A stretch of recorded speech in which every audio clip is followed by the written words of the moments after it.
Okay, guys, good morning. Welcome to class. Just got about 3 minutes or so until it's 9, and then I'll get us underway.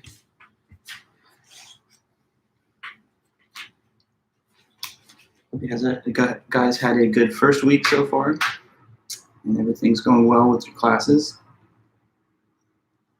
So just kind of get comfortable, and we still have a few minutes, and then we'll get this lecture rolling.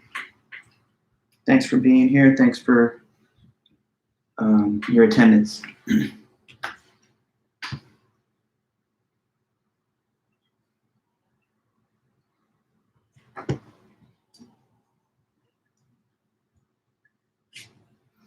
Morning, Connor. Good to see you there. How's it going?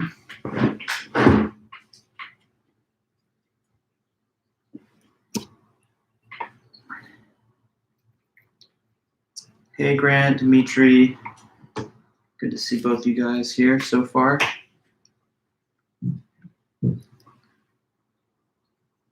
Hey, Sloan.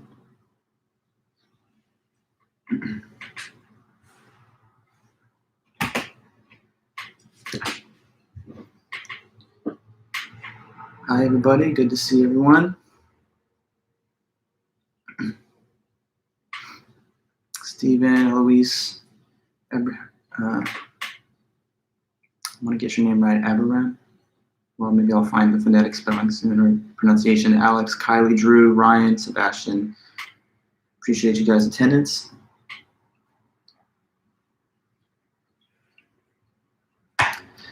So just another moment or so, and then it'll be 9 a.m.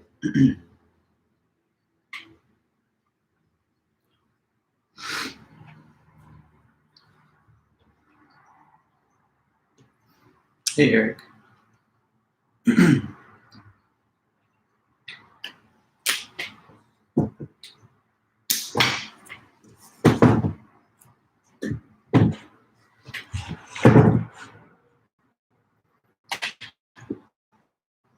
Hey, Julia. Good to see you too.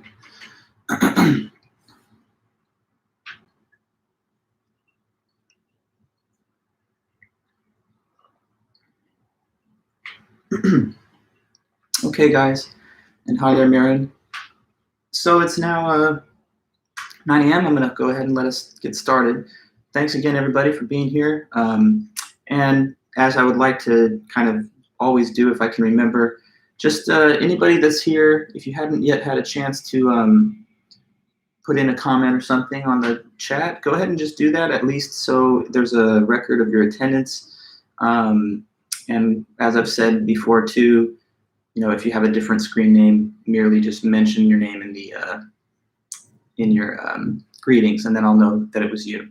Okay, guys, well, good morning, one and all. Hope things are going pretty well so far for you guys this week.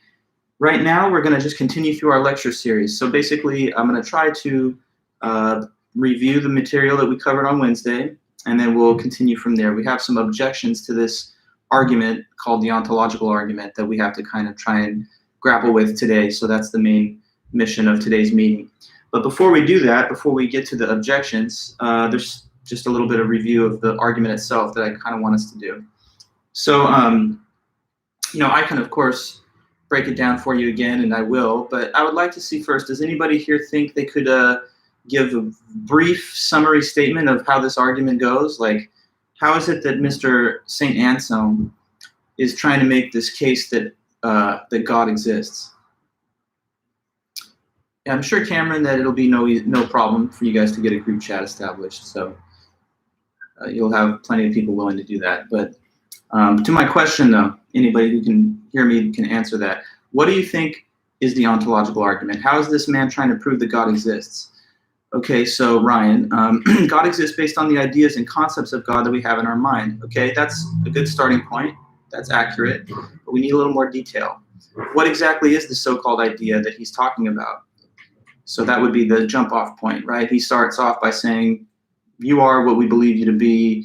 So, okay, Claire, God is the greatest conceivable being. And you add to that, which means he has to exist in reality and in the mind, so he's real. Also correct, yeah. So we're getting all the details out there. He's thought of as the greatest conceivable being. Also, yes, true, Ryan. So he's thought this way, he's defined this way. The idea of God is the idea, at least, of the greatest conceivable being. And he says this is an idea that's kind of just common and universal to everybody. It doesn't take a person that believes in God to at least comprehend the definition of the word God.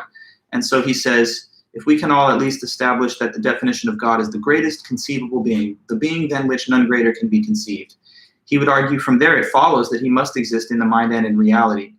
And the reason for this is why? Because it is greater to exist in both the mind and in reality than to only exist in the mind. So since it's greater to exist in both, and God's definition is greatest thing you could conceive of, it wouldn't make sense to say God doesn't really exist in reality, because that would be like saying God, the greatest conceivable being, is not quite as great as you could possibly imagine. So the definition, he thinks, implies existence in both. And then after that, good, I've seen a few more people mention this. Let me just look at your comments for a moment. Drew, if it's possible to think about a scenario where God doesn't exist, then he wouldn't be the greatest conceivable being. Okay, good. And you're mentioning the second part of the argument, but there are these two parts, so let's keep them all clear. In the beginning, he just wants to show that God exists in the mind and in reality, based on his definition. From there, he extends the argument, and he says, okay, well, given the same definition, greatest conceivable being, he cannot even be thought not to exist, because it's less than great, it's less than perfectly great, when something can be thought not to exist. So he couldn't be thought not to exist. Nicole, given the definition of God, greatest conceivable being, he must exist in both the mind and reality because it's greater. Yes, exactly. Grant, if everyone has the idea that God is the greatest conceivable being, then he must exist in both the mind and reality. Otherwise, he would not be the greatest conceivable being. Okay, good. Very good, guys. I like these summaries. Let me mention the last part of his essay, though. This is one thing that got left out from the previous meeting. So we've covered the beginning, the major parts of the argument, that God must exist in the mind and reality, given his universally recognized definition, and he cannot even be thought not to exist. So there's one last question that's kind of looming, which is this. If he says that it's not possible to think that God doesn't exist, it's just not possible to think he doesn't exist. If that is true, then what about atheists? Because as we've explained, many people identify as atheists. Many people will say, I don't believe that God exists. So what's going on? And some said this isn't possible for people to think. And yet it seems that some people at least purport to think this. So how does he reconcile these two kind of seeming loose ends that are in tension with one another? What he actually says is something kind of, I think, a little tricky. He says this, well, if somebody is an atheist and they claim to think that God doesn't exist, Anselm's view is that actually, no, they don't think that. They may think they think that, but that's not really what they're thinking. And how he gets around this is he says that in the mind and speech of a person who professes that God doesn't exist, the word God they are using mustn't refer to the real being of God. So technically, it doesn't count as an actual thought that God does not exist. It's a thought that God, in quotes, where God takes on a different meaning, does not exist. Because again, he insists it's impossible to think of the real God as non-existent. So the word or concept that an atheist has when they make this statement or belief just doesn't refer to the perfect ideal being of God. And so that's how he tries to say we can have it both ways. People claim they don't believe in God, but they're not really thinking of the real God. So those thoughts don't actually pertain to God himself. Does this make sense? Like if I told you, hey, check it out, guys. What do you think of my dog? And I'm showing you a marker. You'd be like, this person does not know the meaning of the word dog, because when they think they're using the word, they think it refers to this thing, but it refers to something else. So he's saying that it's kind of like that. When an atheist says God doesn't exist, they may be using the words that are spelled G-O-D and they sound like the same word that we would all use to refer to God. But in their mind and in their speech, it just takes on a different meaning. And so that's how he gets to have it both ways, that nobody can think that God doesn't exist. And even the appearance of atheists who say so is kind of in a way misleading, because although they claim this isn't what their head is really thinking about. Okay, so let me read it from him. And this is how he put that. So he recognizes that he has to explain this, because he says, how has he said in his heart, he's talking about the fool who said there's no God. How has he said in his heart what he could not think?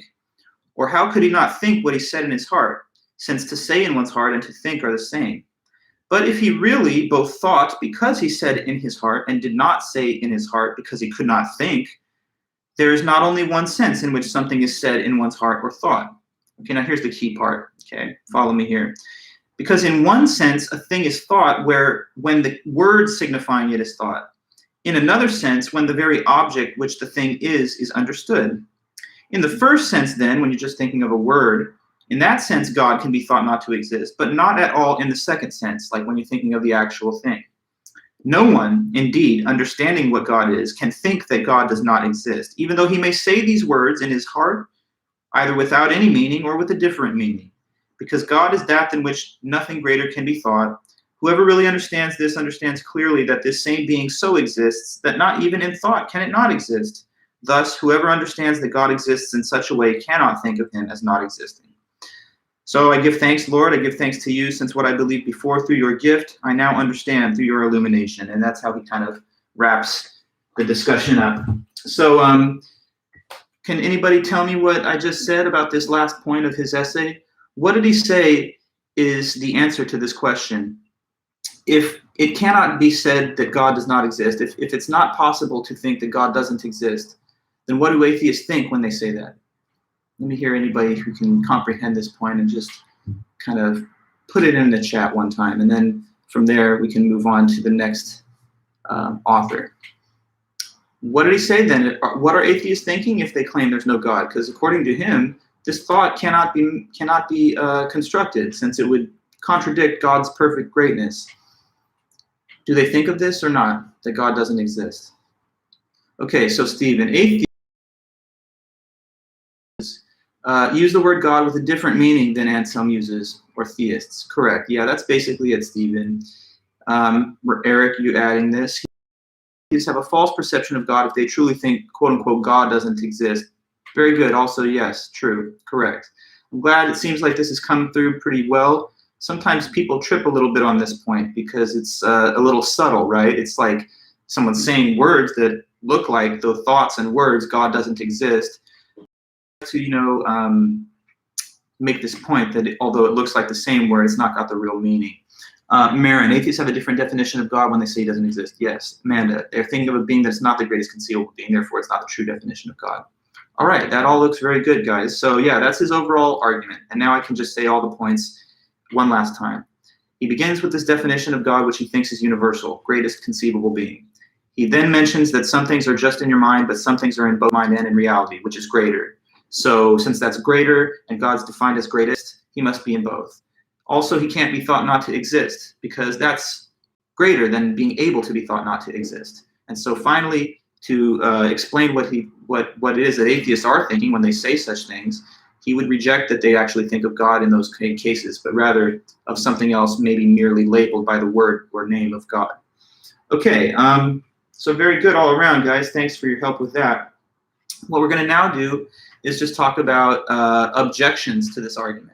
Okay, so for every argument in philosophy and really just in everyday life too, there's a counter argument. So nothing goes kind of unchallenged. There are always a variety of different authors with different points of view. And so to anybody who heard the ontological argument and thought, I don't know if I'm really so convinced by it, or I think maybe it didn't really work for me. If you feel this way at all, then maybe you'll find some interest in these objections. Okay, so objections to other arguments are stated reasons to disagree with them. And in this case, we're going to kind of consider three different objections to the ontological argument. So there's going to be always balance. Throughout the whole semester, that's a pattern you keep seeing. One argument is given, and a contrary position is also argued on the other side. Okay, so now let's try and mention and learn about the first of our critics. There are three that we'll study at least. So one criticism or objection, this is the topic today, objections to the ontological argument.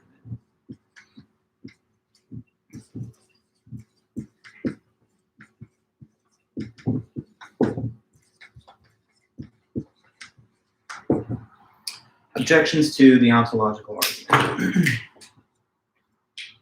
All right. So the first one comes from this author. His name is Gaunilo. Now, there's actually not a lot known about this figure, this man named Ganilo. What we do know is that he was a monk in the Christian church, so he's definitely a devout believer in God. But the issue is that he doesn't like the argument that Anselm gave to prove that God exists. So that's something that's already, I think, kind of valuable to note, that you can agree with somebody's conclusion even if you don't like their argument towards that conclusion, right? So, and that's the kind of case here with Ganilo. So he doesn't dispute that God exists. He's clearly a monk and who also believes. But he finds fault with the way that Anselm has tried to go about proving the case that God exists. So he's taking objection with the argument, even though he does believe in God, I guess, on a different basis. And he lived during the same time period as Anselm, but not much else is really known about him. We know that he had some writings, that he was a monk, but besides that, much of it has been lost to time. Nonetheless, he did write a paper that came out shortly after the Proslogion. And it's this paper that we're now going to look at from 1077 or 1078. And it's called In Behalf of the Fool.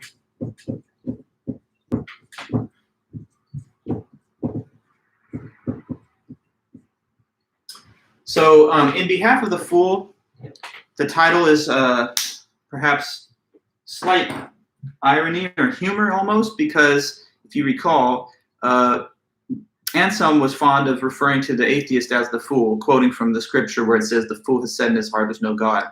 And so now I guess Ganilo sort of takes up the label and says, you know, here I will offer an argument on the behalf of the fool, like in defense of the fool's position, the so-called fool, the person, right, that believes there's no God. So let's just try to see how he forms this rebuttal. Okay, so the first thing he does in his writing is that he summarizes the ontological argument for the reader. So I think that he gives a very clear, precise summary in a very short form. So I'm going to read it first. He just does this to establish what argument it is that he's now going to state objections to. So this is not his own objection. This is just restating Anselm, but I think it's clear, so I'd like to read it. It says on page 17, to one doubting whether there is or denying that there is something of such a nature than which nothing greater can be thought, it is said in the Proslogion that its existence is proved. First, because the very one who denies or doubts it already has it in his mind, since when he hears it spoken of, he understands what is said. And further, because what he understands is necessarily such that it exists not only in his mind, but also in reality. And this is proved by the fact that it is greater to exist both in the mind and in reality than in the mind alone. So if the same being exists in the mind alone, anything that existed also in reality would be greater than this being, and thus that which is greater than everything would be less than something, and would not be greater than everything, which is obviously a contradiction. Therefore, it is necessarily the case that that which is greater than everything, being proved already to exist in the mind, should exist not only in the mind, but also in reality, since otherwise it would not be greater than everything. Okay, so clear enough, that's the summary of the argument. Now let's figure out how he replies. His response, his objection, makes heavy use of an analogy. It's an analogy that involves the consideration of a hypothetical scenario, okay? And the creative use of hypothetical scenarios, sometimes they're called thought experiments. It's a very common practice within philosophy, and it's something that's going to kind of be a constant that runs through many of our lectures and essays that we read. So this is maybe one of your first tastes of the whole hypothetical scenario concept to present an argument, but it won't be the last. And so I'm just kind of letting you know that this is something that is pretty consistent throughout the work of philosophy. Oftentimes we will try to ask people to consider scenarios, situations, many of them sometimes far-fetched or unrealistic, but the point is merely to get you to think about a concept or a principle in order to advance an argument. Okay, so here Ganilo says, imagine this, right? He wants you to think about what he calls the lost island.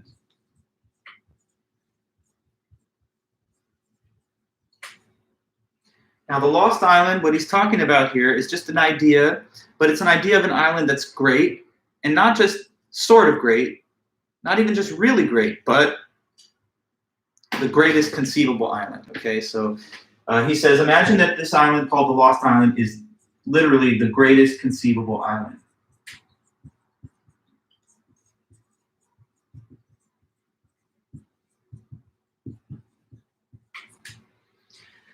The greatest conceivable island, the greatest island you could ever think of. So whatever makes an island great, whether it's weather or the quality of the water or the beach, the things that you can do there, this island would be better than all others you could imagine. It's got priceless treasures, beautiful scenery, and when it comes to an island, it just can't get better than the Lost Island. It's the greatest conceivable island. So conceivable meaning what you could even imagine or think of. So he says, since I'm describing the island, now you're thinking of it. At least you've got something in your head. You're thinking of a perfect island. And okay, he says, if you follow the logic of Anselm, if you agreed with his argument about God, then you would have to necessarily conclude what about this island? What do you think he's up to here? He's using the Lost Island as a kind of stand-in for the definition of God. And he's basically saying that in the same way that God is supposed to exist, according to Anselm's argument, not just in your mind, but also in reality, then transpose that over to the current analogy, right? The current example. Tell me in the chat if you can see what you think he's up to here. Yeah, so that island would have to really exist in reality too. At least if we really believed that Anselm's logic was accurate in the proof of God. Okay, so his point, though, is that we know, of course, that there is no such thing as the Lost Island. It's clearly just a make-believe, made-up idea that we just made up on the spot. So he says, any attempt to try and prove that something exists, just starting off with an idea of it as a perfect thing, a greatest thing, whatever, greatest conceivable island, greatest conceivable being, he's saying you can't really build a bridge from the idea of something perfect to the certain knowledge that it must exist in reality. Because if you could do that, then I could just sit here and just randomly try to prove the existence of all sorts of things that we know just don't exist. Like, what if I tell you, imagine if you could, the perfect movie, the movie than which none greater can be conceived. So it's got a perfect plot line, perfect acting, perfect, visuals, and etc. The themes are so deep, and it's the greatest masterpiece of cinema ever imaginable. So I've thought about it, and I guess now you've thought about it, so it must really exist. This is obviously just a fiction.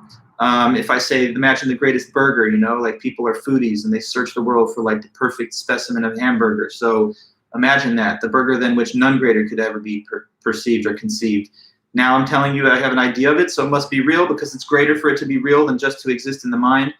But obviously he says this is nonsense. So he's turned the tables, he thinks, on Anselm's logic a little bit. He says, let me grant your point that you've proven God exists, but hold on, if that's true, then I can kind of repurpose the same logical argument form towards the conclusion that any number of unreal things actually exist.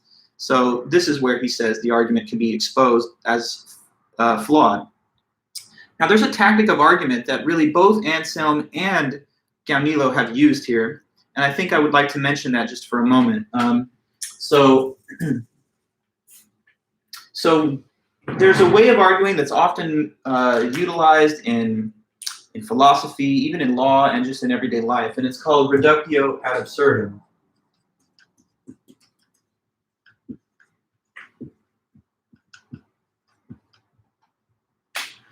Reductio ad absurdum comes from Latin, and it means to reduce to absurdity.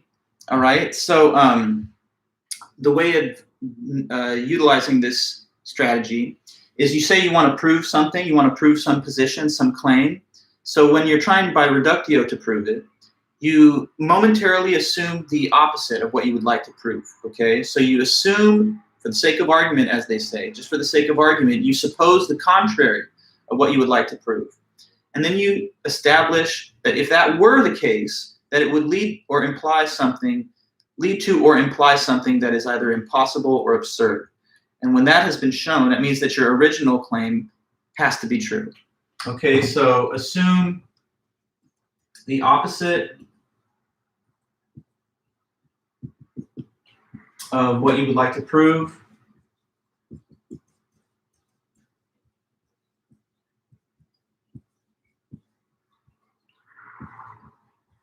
And then show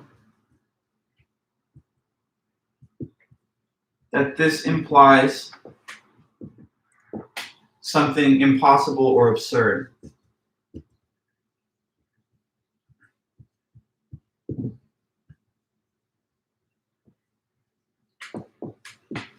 Okay, so that's what it says there. Sorry for some of the small letters. I'll write it in the chat as well, since I thought it could have been a little bit clearer visually.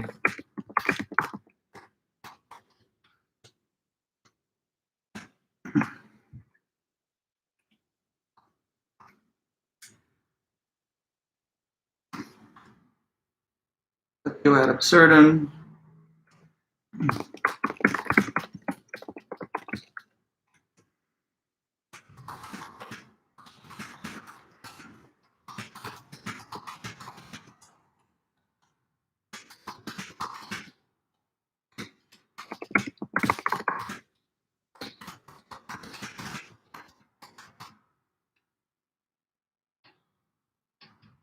Okay, there's the just typed definition in the chat. So like here, I'll give you an example.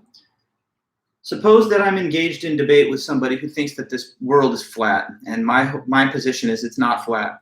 Okay, so I'm trying to make the case it's not flat. So if, according to the reductio method, what would be my first step in attempting to prove that it is not flat? My view, it's not flat. That's what I want to prove. So reductio says that I should at least, for the moment, let's assume for the sake of argument that what? Let's see if you can process that. Let's see in the chat. Goal, prove it's not flat. Reductio is the method. So I would begin this method by assuming it is. Yes, correct. Let us show, well, Stephen, no, not quite. Follow the definition. You assume the opposite of what you want to prove first. So I'm trying to show it's not flat. Therefore, let's assume for the moment that it is. Okay, let's assume that it is. You follow me, Stephen? So we're going to assume that it's flat. Assume it's flat. So if that was the case, what would that imply? Well, it would imply ridiculous and absurd things. Like, for example, what would be something that would have to be the case in case the Earth was flat? Stephen, we're still not on the same page. Round is what I'm trying to prove, so I'm assuming not round. Reductio, you assume opposite of what you want to prove. So anyway, ships would fall off the Earth, right. The whole planet would be a big flat disk, and so you would imagine that the whole thing is bathed in sunlight or darkness at the same time. It's not rotating on its axis if it's not a curved surface. So that also doesn't make sense because we know how different time zones, where some parts of the world are dark and others are light. If you travel far enough, you'd fall off. Maybe if you dug through it, you would just be on the underside of the planet and then just falling into space. So all these things are absurd and impossible, ridiculous things that would be implied by the assumption of the Earth being flat. So that means we can rule that out, and therefore, in that case, it's not flat. You see what I'm saying? So like, anytime you want to prove a reductio argument, you have a position, you assume it's opposite, and then you try to show that if that really were so, then it would imply something ridiculous, absurd, contradictory. So it can't be true. Like, suppose someone was accused of a crime, and they're saying they didn't do it, like they're innocent. And so the crime occurred on a Wednesday at 7 p.m. in a certain location. And they say, well, look, if I did the crime, I didn't do it. But let's suppose that I did. If I did, I would have had to be there. But here are some receipts that show that I was in a completely different part of the world. Here's videos that I taped at that time on my phone, and those show that I wasn't at the scene. So according to the assumption that I committed the crime, I had to commit the crime, but also be somewhere far away. That's not possible. So therefore, I didn't do it. Okay, so anyway, and yeah, also Claire, you'd have to assume that all of the evidence from satellites and from photography, are just falsified for some reason. It also stands to reason that, look, every other celestial object that you look out at on space is all a circle, it's all a sphere. So what, we're the one unique planet or domain in which that doesn't happen. Okay, so look, reductio ad absurdum. Gaunilo is saying, Anselm didn't prove that God exists, but let's suppose that he did. Let's suppose that he did. If he did, then that means that whenever you have an idea of the greatest thing, it has to be real. Okay, but according to that thought, then that means that the lost island is real? Come on, that's absurd. So obviously his argument doesn't prove what it seeks to prove. And in Anselm's own argument, he says God does not only exist in the mind, he exists in the mind and in reality. But suppose that he only exists in the mind. Let's just assume that for a moment. If he did, then he wouldn't be the greatest conceivable being. And this is a contradiction. So that's why he thinks he exists in the mind and in reality. Just mentioning then the kind of logical strategy that's been employed here a few times by some of these authors. Okay, now let me read the words of Gaunilo so that you can hear his discussion of the whole lost island point. He says, First of all, before he gets to the example, he says, the fool can perhaps reply that this thing is said already to exist in the mind only in the sense that I understand what is said. Because couldn't I say that all kinds of unreal things that don't exist in any way at all are equally in the mind, since if anyone speaks about them, I can understand what they say? For example, they say there is in the ocean somewhere an island called the Lost Island, and the story goes that it is blessed with all manner of priceless riches and delights in abundance. And having no owner or inhabitant, it is superior everywhere to all the other lands that men inhabit. Now, if anyone told me about this story, I would understand what they're saying. That's not difficult. But if they then went on to say, as though it was just a logical implication, you cannot any more doubt that this island that is more excellent than all other lands truly exists somewhere in reality than you can doubt that it is in your mind. And since it is more excellent to exist not only in the mind, but also in reality, therefore it must be that it exists. Because if it didn't exist, any other land existing in reality would be more excellent than it. And so this island, already conceived by you to be more excellent than all others, would not be more excellent. Now he says, if someone tried this way to persuade me that the island really existed, I would either think that he was joking, or I would find it hard to decide which of us is the bigger fool, me if I agree with him, or he if he thinks that he's proving the existence of the island this way. So hopefully now you can kind of see the point made here by the second author, Gaunilo, in reply, in objection to Anselm's argument. Anselm says we all have the idea of God as greatest conceivable being, and it's greater to be real than just in your head, so he's got to be both. Now, Gaunilo says you really can't just prove that something's real merely by the idea of it, even if it's the idea of the greatest conceivable thing of that kind. So let me show you why, because I can come up with an idea of the greatest conceivable island. And if Anselm's argument were effective at making a proof that such a thing must exist, then we would conclude that the island is real. But evidently the island is not real, and we know this. Therefore, we should be a skeptic of any argument that seeks to make a proof of something existing in reality along these lines. Okay? So that's just Gaunilo's point. But he's not the only critic, so there's also a few more criticisms or objections that we want to try and deal with on top of this, okay? So here's the next one coming down for you guys. It's written by this man, G.E. Moore. And this takes us a little further ahead in time. G.E. Moore lives a little closer to the modern day. Ryan, is the Lost Island a scenario used to object to his argument? Yes, Ryan, it definitely is. You follow me, right? Because Gaunilo doesn't believe that the ontological argument works. And so what he's saying is using an argument like that could be an attempt to prove all kinds of silly things. You know, you could try to prove any number of things exist just by saying, I prefix it with the label greatest conceivable. You know what I'm saying? Stephen, you say this is confusing. I don't agree. What's confusing? You have to mention, if you have a comment like that, you have to tell me what it is that's confusing so I can explain it back to you. What do you not understand? If something is not clear, just let me know and I'll help you understand it better. But I'm telling you, Anselm says God exists because he's the greatest conceivable being by definition, and it's greater to exist in the mind and in reality. Gaunilo says, if I wanted to, oh, you're talking about Moore's argument? Okay, good. So that's something we should say is a little confusing. Let me save it for that. So G.E. Moore, when did this guy live? He lived from, I think it's 1873 to 1958.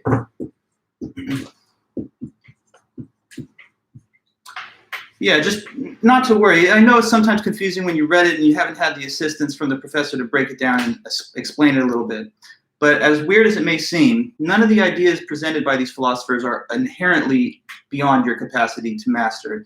They sometimes just speak in ways that are a little bit jargony and technical, but the point they're trying to say can be brought down to earth. So here we go. G.E. Moore lived from 1873 to 1958. He was a British philosopher. In 1935, he presented this paper at a conference that was later published. And it's called, Is Existence a Predicate?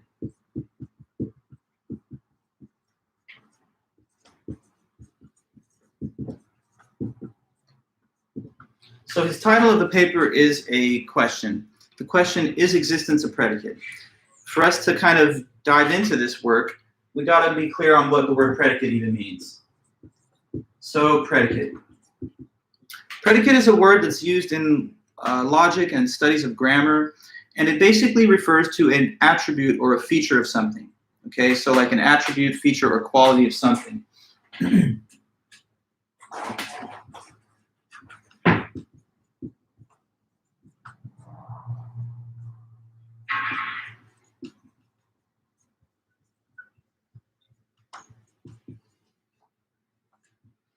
Okay, so it's an attribute of a thing. It's a quality that a thing has.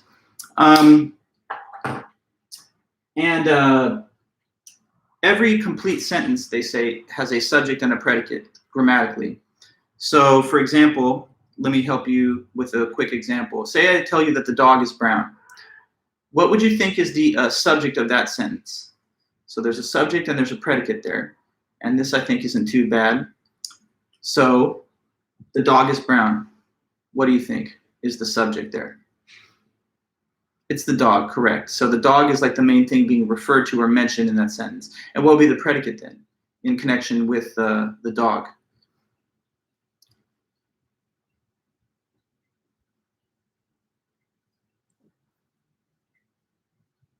Just let me know. Dog is the subject, yes, and being brown is the predicate here. So that's the quality that's associated with the subject, that he's brown. And so any sentence can be broken down that way. If I say life is hard, then life is the subject, and difficulty or being hard is like the attribute or the predicate of it. If I say that, you know, I have a PhD, then I'm the subject of the sentence, and possessing that that academic distinction is the property of the attribute I have. Okay, so anyway, the question of his paper is this. Is existence a quality or an attribute of something? Is existence like a feature of anything? To preview his answer to the question, ultimately he says, no, it's not. Existence is not a predicate. Why is that a criticism of Anselm? Well, the way that Mr. G.E. Moore sees it, are predicates always subjective then? Not necessarily, Drew, no. Like, I'm wearing a sweater, that's objectively true. So to say that Vulich is wearing a sweater isn't just your opinion, it's a fact. Oh, adjectives, sorry, I saw the wrong thing, thank you, my friend. They're kind of like adjectives, yes, but in some cases the predicate merely is to, in many cases it is, yeah, it's just like a descriptive feature. So I don't want to overcomplicate it. That's a fair way to think of it, an adjective. Like sometimes to be technical, we could talk about numbers having predicates. Like 4 is 2 squared equals 4. In that case, you know, you could say, well, the subject is this mathematical operation, and then the predicate is the product of doing it. And that's kind of almost a little bit of a weird way to think of it being a property or an adjective, but in everyday discourse and language, yes, it's a something like an adjective. Okay, so coming back to his question, is existence a predicate? He says it's not. He'll try to explain why it's not through a pretty complex example, but this rebuts the ontological argument according to Moore, because the ontological argument says God's definition is greatest conceivable being. And, you know, if he is the greatest conceivable being, what Anselm is arguing is he has to have every perfect feature. He has to be perfect in all ways. He can't lack for any kind of perfection. So he would have to have perfect power, perfect knowledge, perfect wisdom, goodness, and, you know, overall be the greatest conceivable being. Part of that greatness, according to Anselm, is to exist. And a thing that lacks existence isn't as great or perfect as something that has it. So it seems as if Anselm's treating existence as an attribute that a thing may have or may not have, but if it does have it, it's greater. Now we see that G.E. Moore finds fault with that whole presentation, because he says, when you really think about it logically, existence is not an attribute. It's not a predicate. And if it's not a predicate, then it won't serve the purposes of Anselm's argument the way that he hopes. Because Anselm is basically saying that a perfect being would have all the perfect qualities, existence being one of them. So if it's not a quality, that really just pulls the rug out from under that whole argument. Now I'm going to tell you about the examples given by Moore to explain his argument that existence is not a predicate. But before I go into those, let me just try and explain it from a level of everyday common sense, from some, you know, common examples. When you describe things, that's when you deal with predicates. And in life, oftentimes you have to describe stuff, or you want to describe stuff. Say, for example, that you were putting a car up for sale. You're putting it on the market and you want to get an offer, or you want to see if anyone wants to buy it at the listed price. Well, you wouldn't be able to say, hey, car for sale, $10,000, and that's all. The ad would have to at least say certain things about the car to generate an interested buyer. So you would tell them, features of it. You would maybe say the make, the model, the year, how many miles it has, how many cylinders the engine has. Does it have any amenities or like features like a sunroof, power windows, etc. Here's a way of describing it that would never be done though. Someone says, car for sale, $10,000 or best offer, 1995 Ford Bronco, has a sunroof, four-wheel drive, 80,000 miles. It exists. It's white. So one of those things that I mentioned is not like the others. And I think you could probably tell that it's the word or mention of saying it exists. That really sticks out and doesn't seem normal or reasonable to say. If you're describing yourself, sometimes you do that because, I don't know, like you're applying for a job or it's class introduction day and you're telling the class who you are, what you're all about. You would say things like, I'm an avid athlete. I love music. I exist. Also, I grew up in California. The existence thing doesn't seem to fit along with the others. So in general, the point of more is that existence isn't an attribute.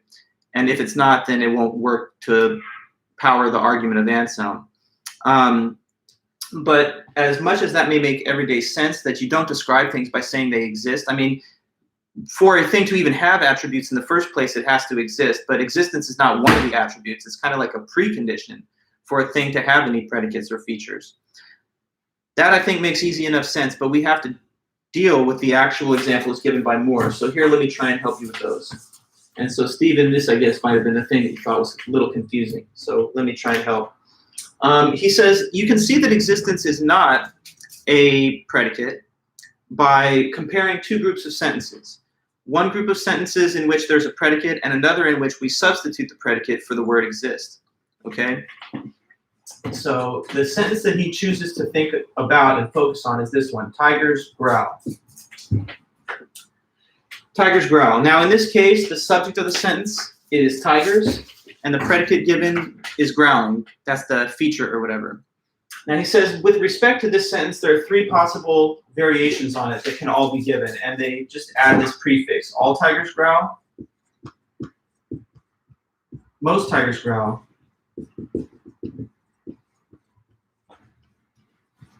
Some tigers growl.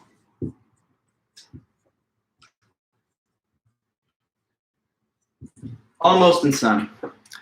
Now, each of these three sentences here is a little different because they make different statements about the quantity of tigers that do or don't growl. But the takeaway point is just that they all make clear enough sense. None of these sentences here produces some kind of confusion. Like, you don't look at it and say, what does that mean? I don't understand that. So let's just go through them really briefly.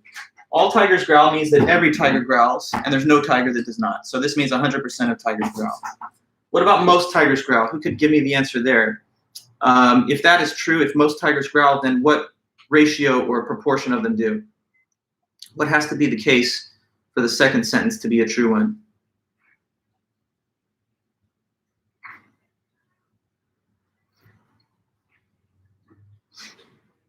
More than 50%, yeah, so the majority. The majority have to growl and the minority wouldn't in this case. Some tigers growl. That doesn't require that everyone does, nor even that it's the majority. Minimally, for some tigers growl to be true, it would have to be at least that what? Asking about the last one on the list.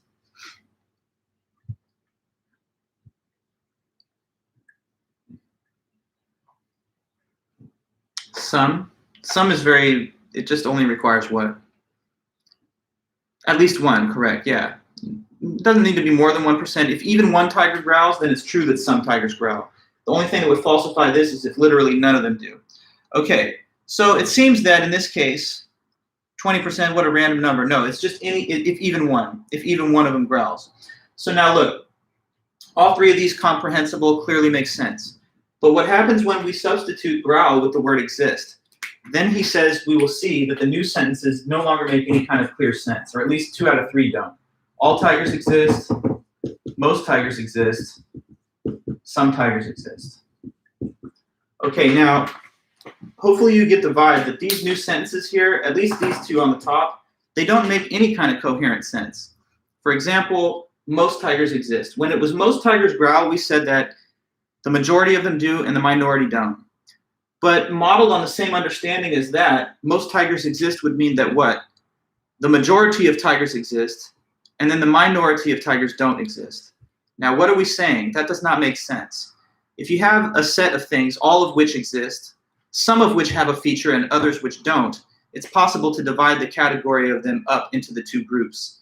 But if the property that we're talking about is existence itself, then there's no way to consider a division of the 2 sides, because a set of things that don't exist doesn't have a number that can be counted, and therefore you can't compare its quantity against the number of things that do. Look around you right now. How many non-existent tigers are there in your room right now? Is it 1, 2, a million? It's a nonsense question, because things that don't exist cannot be numbered. Only things that actually do exist can be counted, quantified, and given any kind of quantity. So most tigers growl was not a problem, because it just says there's a big set of tigers, all of them that exist.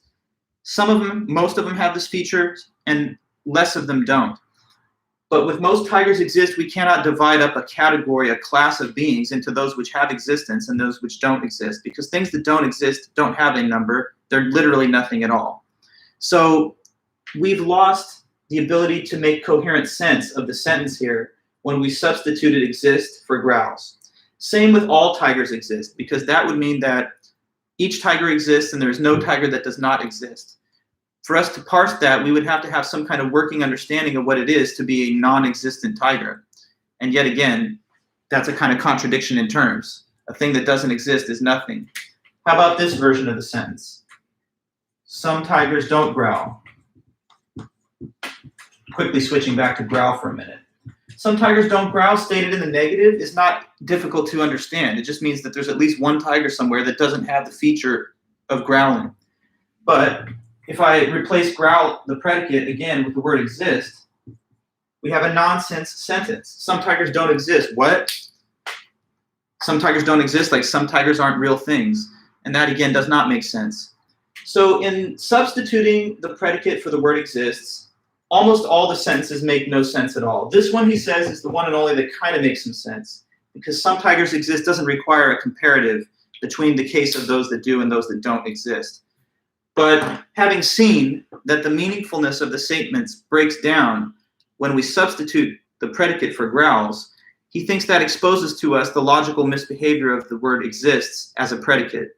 It's not a real predicate. If it were, then you would be able to swap it out for a predicate, and it would still make just as much sense.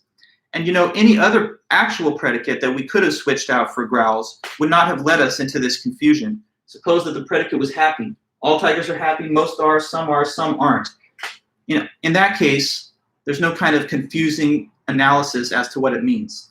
But to say that most tigers exist is confusing and is literally just incoherent. Now, Stephen, you say, so imaginary tigers don't exist because they are not real and thus can't be quantified. Okay, now, correct. There's one little subtlety that he adds at the end. He says, if you really wanted to strain and like kind of bend over backwards to kind of force these sentences to have some better interpretation, like a clearer interpretation, then maybe you could say that when we refer to the non-existent tiger, we mean tigers from fiction or from like make-believe or fantasy. And so there have been, I guess, a couple of those. Some of you guys know that Tony the Tiger is the mascot for Frosted Flakes, and you could say that's an imaginary tiger. Calvin and Hobbes, I think it's Hobbes who's a tiger in the comic strip. And he's an imaginary tiger. Tigger from Winnie the Pooh. You could say that here are 3 imaginary tigers. Most tigers exist, and then there's a small number of them that are creatures from books and stories and so forth. That's the only possible way to attach a more clear meaning to sentences that use exist instead of the predicate growls. But he says even if so, it's not the same straightforward and easy to understand meaning that a real predicate would have. So exists either does not function as a predicate or it only does according to a very weird interpretation that requires us to veer off into the realm of fictional objects and imaginary creatures. There's no need to think of anything fictional or imaginary when you're using a normal predicate like most tigers growl. So he rests his case. He thinks through this linguistic comparison, we expose that exists cannot be used in the same way predicates can. And now going back to the larger picture, if existence is not a predicate, or in other words, an attribute, then Anselm's argument would fall apart, because he says, in order to be the perfect, greatest conceivable being, you have to have every perfect feature, existence being one of those that's included as one of the features a perfect being must have. If we deny the premise that existence is a predicate in the first place, then the force of the argument is undermined. So that's the point here of Moore. I'll try to read a little bit from what he said, and hopefully you'll be able to connect it to his words. So